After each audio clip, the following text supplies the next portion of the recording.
There is a kind of childhood wound that does not come from violence, and it does not come from shouting. It comes from a child calling out again and again, but no one answers. Showing something they are proud of, but no one looks. Feeling sad, but no one asks. Needing to be hugged, heard, and seen, but all they receive is silence. And when this happens for long enough, the child begins to learn a very painful lesson. Maybe my feelings do not matter. Maybe my needs are a problem. Maybe it is better if I stop needing anyone at all. Psychology calls this the wound of the ignored child, the child who was overlooked. From the outside, when they grow up, they may become someone very independent, very understanding, and very low maintenance. They always handle everything on their own, always say, anything is fine, and always choose silence so they do not bother other people. But underneath that independence may be a deep hidden fear. The fear of being rejected, the fear of becoming a burden, the fear that if they truly speak up, no one will stay to listen. Welcome back to Apex. In this video, we will step into the inner world of the ignored child to understand why the absence of love in the past can quietly control the way a person loves, lives, trusts, and sees themselves as an adult. And perhaps somewhere in the story, you may also find the answer to the invisible emptiness inside yourself. So why does neglect have such a destructive impact on a person? Imagine a 5-year-old child who has just fallen down, their knee bleeding, running into the house to find their mother. The mother is looking at her phone. The child stands there, crying, but no one turns around. Not because the mother hates the child, but because she simply does not notice. The child stops crying, wipes the wound on their own, and learns something they will never put into words. Maybe what happens to me is not important enough for someone else to stop. It is not a major event. There is no hitting, no shouting, just a normal afternoon. The kind of afternoon that parents would not even remember if you asked them about it. But the child remembers. Not through a clear memory, but through something far more lasting. A belief carved deep inside, before the child even has the language to name it. This is exactly what makes emotional neglect dangerous in a way abuse is not. Abuse leaves traces that other people can see, hear, and witness. But neglect leaves nothing behind. No evidence. No wound to point to. Just a child slowly learning that silence is the most normal answer they can receive from the world. Biologically, human beings are born wired to seek attachment as a survival instinct, which is what psychologist John Bowlby called attachment theory. A baby's cry is not simply a demand for food or sleep. It is a biological signal searching for protection. When that signal is answered consistently with warmth and comfort, the nervous system learns, this world is safe, I can trust. But when that signal keeps falling into silence, the amygdala, the brain's danger alarm center, begins to read that indifference as a real threat to survival. It is no different from being left alone in a dark forest. Cortisol, the stress hormone, is pumped into the bloodstream again and again. Because there is no adult nearby to soothe and regulate them, the child's nervous system gets stuck in a state of red alert. Their body does not know that the danger here is not a wild animal or a deep cliff. The danger here is the silence of a mother sitting less than 10 feet away. Over time, the child's neural pathways are reshaped, causing their stress response system to default to anxiety and self-protection, even when no real danger is happening. And when afternoons like this repeat enough times, the child's nervous system begins to adapt. It builds new ways to survive, which adults later call personality. From the outside, people often misunderstand this and praise it as being well-behaved, independent, or mature for their age. But from a psychological point of view, this is not an inborn personality. It is actually a set of defense strategies shaped over time to survive the feeling of being invisible. We can divide these masks into 4 core groups. Mask 1, the person who does everything alone, late at night. They sit alone in front of a screen, dealing with a major problem. Their phone is right beside them. Their contact list is full of people who could help, but they do not message anyone. Not because they are proud, but because deep down, they believe that reaching out means bothering someone, that their needs will become a burden, that the other person will feel disappointed, or worse, will not show up. Their hidden life motto is, if I never ask anyone for help, I will never have to feel rejected or disappointed. They are extremely sensitive to the idea of bothering other people. When they face a serious problem, instead of asking for support, They choose to stay up all night, figure it out themselves, and suffer alone. To them, showing that they need someone else feels deeply dangerous, because in the past, whenever they needed someone, no one was there. Mask 2. The person who is never enough. The child realizes something very early. When they are simply well behaved, their parents do not see them. But when they rank first in class, when they bring home an award certificate, their parents stop for a moment and smile. Only for a moment. But for that child, that is enough to believe. Love is something I have to earn by proving my worth. As adults, they become workaholics, chasing extreme perfectionism. They keep collecting degrees, promotions, houses, and cars, not because they truly enjoy them, but because they are trying to force the world to see that they exist. But the problem is that no level of success can fill the emptiness inside. Because that emptiness was not created by a lack of achievement. It was created by the lack of being seen. Mask 3. The person who pleases everyone. They never say no, not because they are generous, but because saying no feels like shooting themselves in the foot. They constantly read other people's faces, adjust their words, adjust their tone, all to make sure the other person does not get upset. They always take the loss. They apologize even when they have done nothing wrong. This mask appears when a child learns that the only way to keep a connection is to turn themselves into a sponge, always bending around the emotions and needs of the people around them. The hidden belief is, if I am good enough and always make others happy, they will not leave me. But behind that thoughtful and warm appearance is a person who is exhausted from constantly tracking what emotions they are causing in other people, instead of being allowed to feel their own. And finally, there is a group of people who do not run anywhere. They stand still and give up. Mask 4. The person who is indifferent to everything. They avoid big goals. They do not dare to challenge themselves. They often choose jobs below their true ability. From the outside, people see laziness or a lack of ambition, but inside is a conclusion shaped by hundreds of moments of being ignored. If no one is going to see me anyway, then why even try? This indifference is actually a very refined form of armor. If they do not hope, they will never be hurt when they are overlooked. If they do not reach out, they will not have to feel what it is like to stretch their hand forward and have no one reach back. Whether they choose to wear the mask of strong self-reliance or the cold armor of indifference, they all share one thing when night falls: a quiet kind of exhaustion. That is when the mask works at full force to hide a deeply wounded child inside. These defensive masks can work very well in helping a child survive the years of childhood inside their family.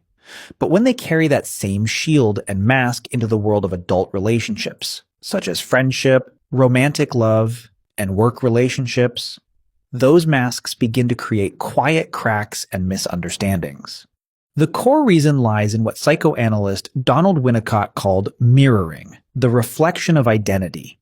In natural psychological development, a child comes to understand who they are by seeing their emotions reflected through the eyes and recognition of their parents. When you cry and your mother says, "You are sad, aren't you? I'm here now," you learn how to name and accept sadness. But for ignored children, that mirror was broken. They grow up with a very unclear sense of who they are. When they step into a romantic relationship, this lack pushes them into two extreme patterns. The first is anxious attachment. The moment they meet someone who gives them a little attention and warmth, they immediately place their entire world on that person. They become anxious, always afraid the other person will disappear, and constantly need words of love and reassurance to cover the fear of abandonment that has already sunk deep into them. The second is avoidant attachment. When the relationship begins to grow deeper and asks for emotional openness, they immediately feel trapped and find a way to push the other person away. Their brain sends out a warning signal: do not invest your feelings here. Sooner or later, this person will ignore me just like my parents did. Pull away before you get hurt. But psychology does not stop at wounds. There is something few people realize, and even the people living through it often do not know about themselves. No matter which mask they choose, doing everything alone, chasing achievement, pleasing everyone, or giving up, there is one thing they quietly become better at than most people around them, even though no one ever taught them. That is the ability to read people. Because they had to learn how to read their environment to survive far too early, their nervous system becomes an extremely sensitive radar station. They know exactly when someone is sad, even when that person is smiling.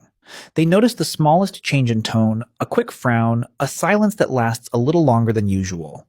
They always know how to choose the gentlest words to soothe someone else. They are the most wonderful listeners, always becoming the emotional support their friends turn to in a crisis. Psychology calls this cognitive empathy combined with emotional empathy. It means they do not just understand with logic, but truly absorb and live inside the emotions of other people.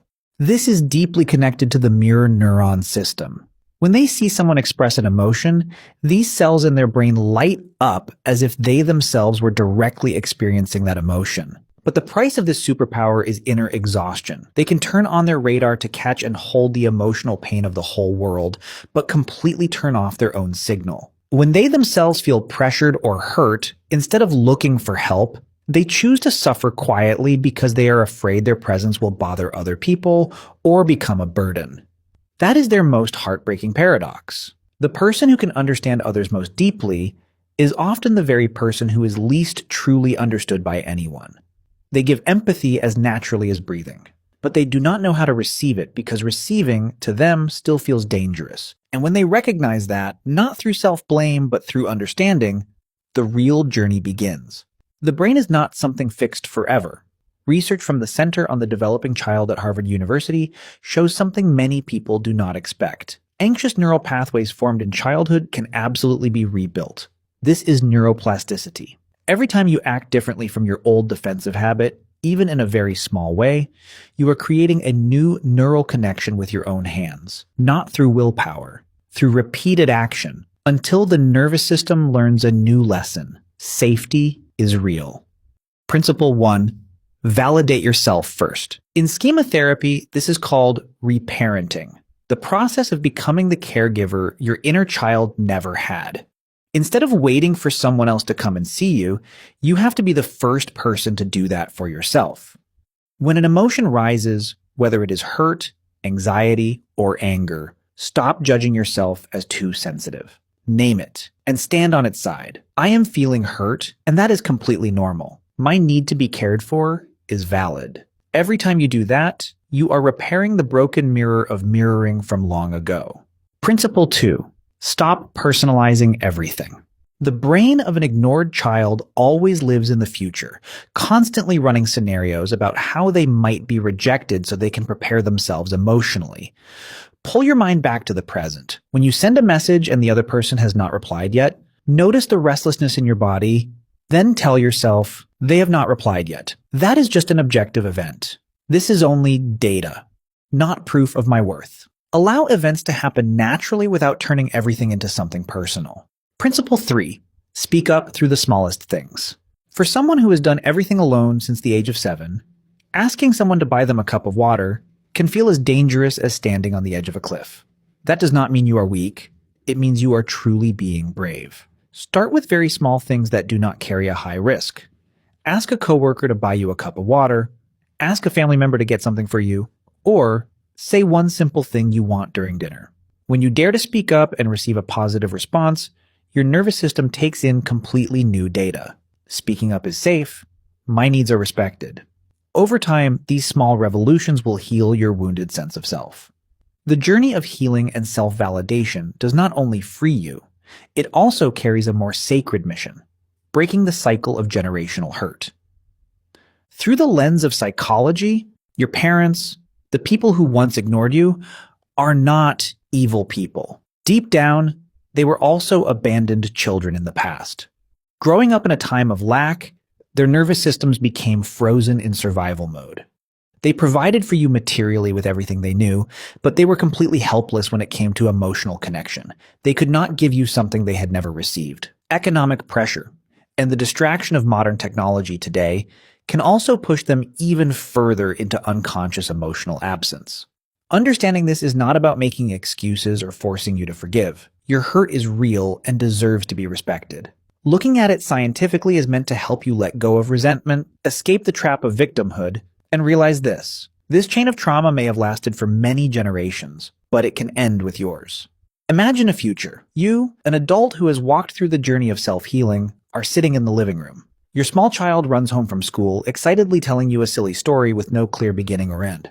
Even though you are exhausted after a long day at work, even though your phone is flashing with notifications, you still choose to put it down. You turn toward your child, Sit down so your eyes are at the same level, listen closely, and smile. That sounds so interesting. Tell me more. In that very moment, your eyes become the perfect reflecting mirror, confirming to the child, you exist, you matter, and your feelings are valued. Through one simple choice, you have officially cut off a link in the chain of hurt, protecting the next generation from the invisible wound you once had to carry. If these words have touched some hidden corner of your mind, helped you feel a little lighter, or given you a new way to look at what you have been through, leave a comment below. Which mask do you recognize yourself in the most? Your sharing may be the emotional validation that someone out there desperately needs in order to know they are not alone. Your understanding today may be exactly what someone else needs. Press like, subscribe to the channel, and share this video with a friend.